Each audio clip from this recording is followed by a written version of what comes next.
Development and economic growth, these are some of the goals of the Philippines. But what is the value of this if our country is exposed to the wrath of natural disasters every year?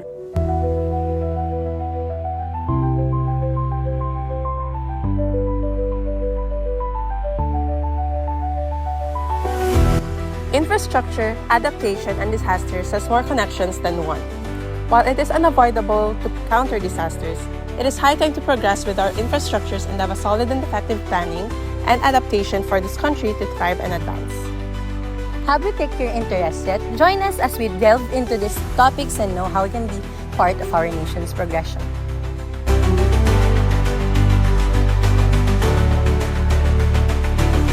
Infrastructure is defined as the basic physical system of a business, region, or nation that often involves the production of public goods or production processes. Example includes transportation system, communication network, sewage, water, and school systems. The term infrastructure first appeared in the late 1880s where infra means below and structure means building. It can be understood that infrastructure means to be the foundation upon which the structure of an economy is built. Why do we need to understand what infrastructure is? Here are the types of infrastructure that has a role in our daily lives. First, aviation infrastructure develops and maintains the planes and airports for us to experience a clean, safe, and comfortable environment, such as through the improvement of operations, runways, and terminals. Bridge infrastructure oversees the costs of building and maintaining bridges, including heavily trafficked highway bridges. Communications infrastructure focuses on the connection between government agencies, businesses, and the nation through wireless, cable, satellite, and other technologies. Power and energy infrastructure deal with power including electrical lines, power grids, and innovations in alternative energy.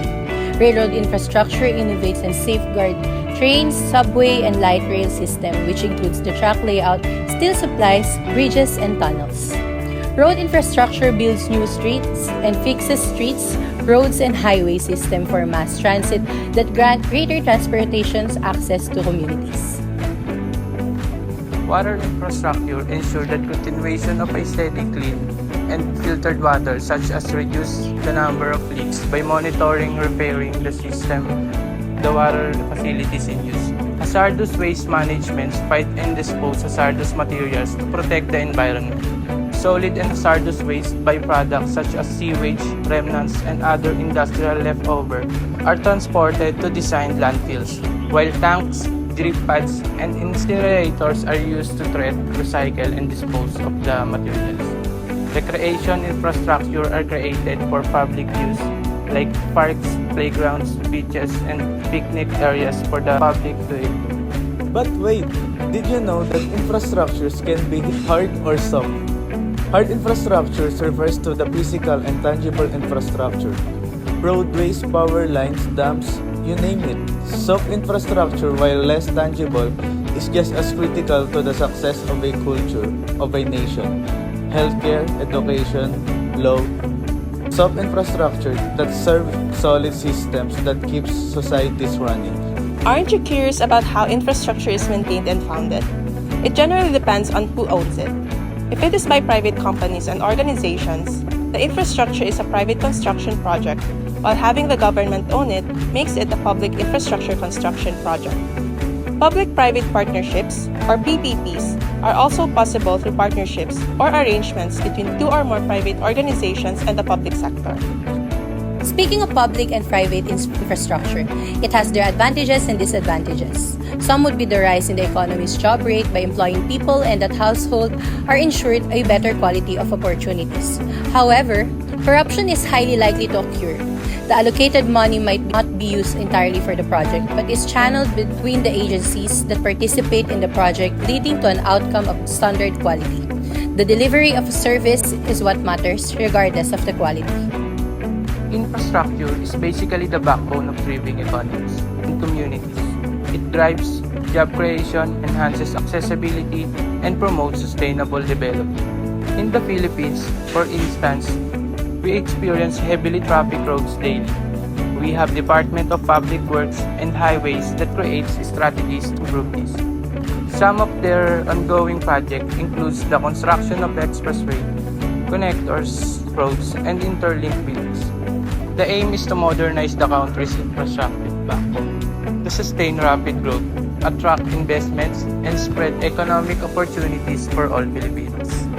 With the Philippines being one of the developing countries, it is somehow expected that infrastructures are something to still be improved on. Just like how we are still learning to and improving our adaptation skills and strategies. Adaptation is the process where people adjust to changes and challenges brought about by scientific and technological advancement and respond to the society's and country's needs. But how is it that adaptation is important? Adaptation is important for many reasons. It builds an individual's or a nation's resilience, sustainability, and developments. It also observes the risks from various issues and events, such as crises and emergencies, to come up with a solution to mitigate unfortunate impacts. Don't you notice that adaptation is connected to infrastructures? Assets and operations are significantly exposed to climate-related risks. So assessing risk and including climate resilience into infrastructure planning and financing is therefore an important and strategic action. The Philippine Development Plan, or PDP, which places infrastructure enhancement at the core of the country's development agenda, recognizes climate resilience as a key strategic priority.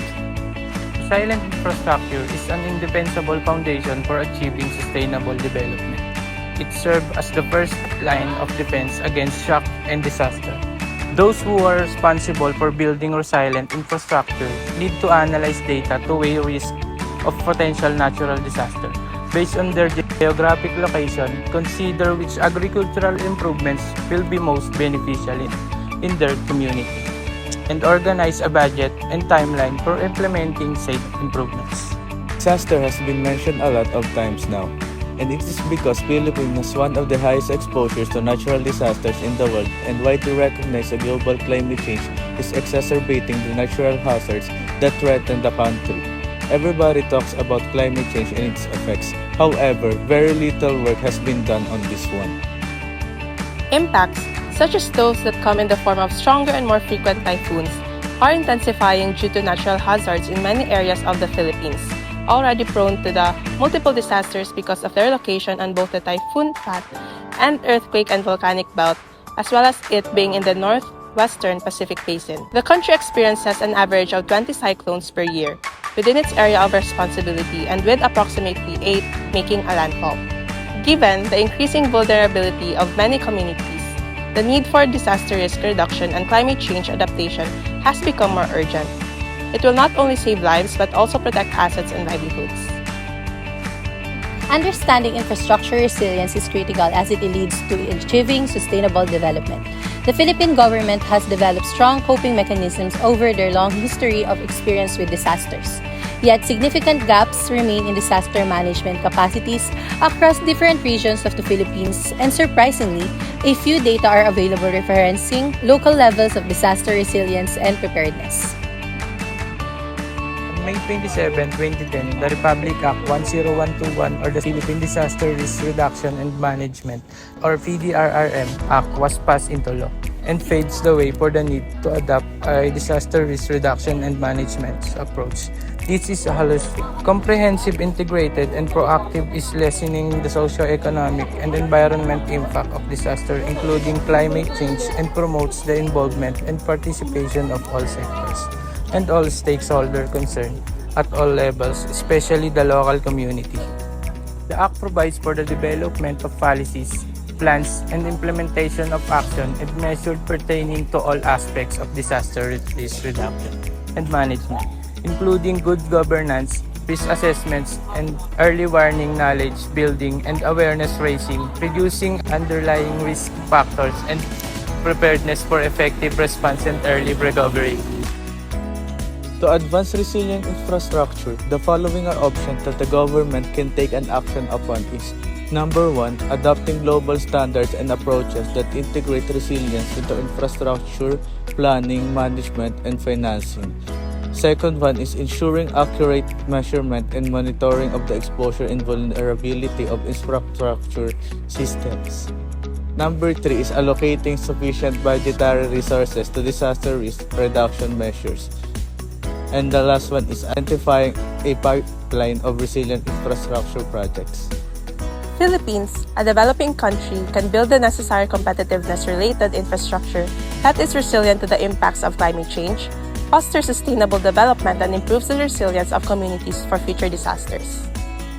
To that end, they must prioritize risk assessment, enhance institutional capacity, mobilize financing, promote technology transfer and capacity building, and consider social equity. Governments need to take a proactive instance toward climate resilience, infrastructure, and make it part of their advancement and competitiveness efforts. Deeper sector should step up and support them with adequate means. Now is the time for a shared and decisive goal to build a world with infrastructure that is more resilient to climate and natural disasters. Infrastructure, adaptation, and disaster, we play a significant role to reach a positive progression for this.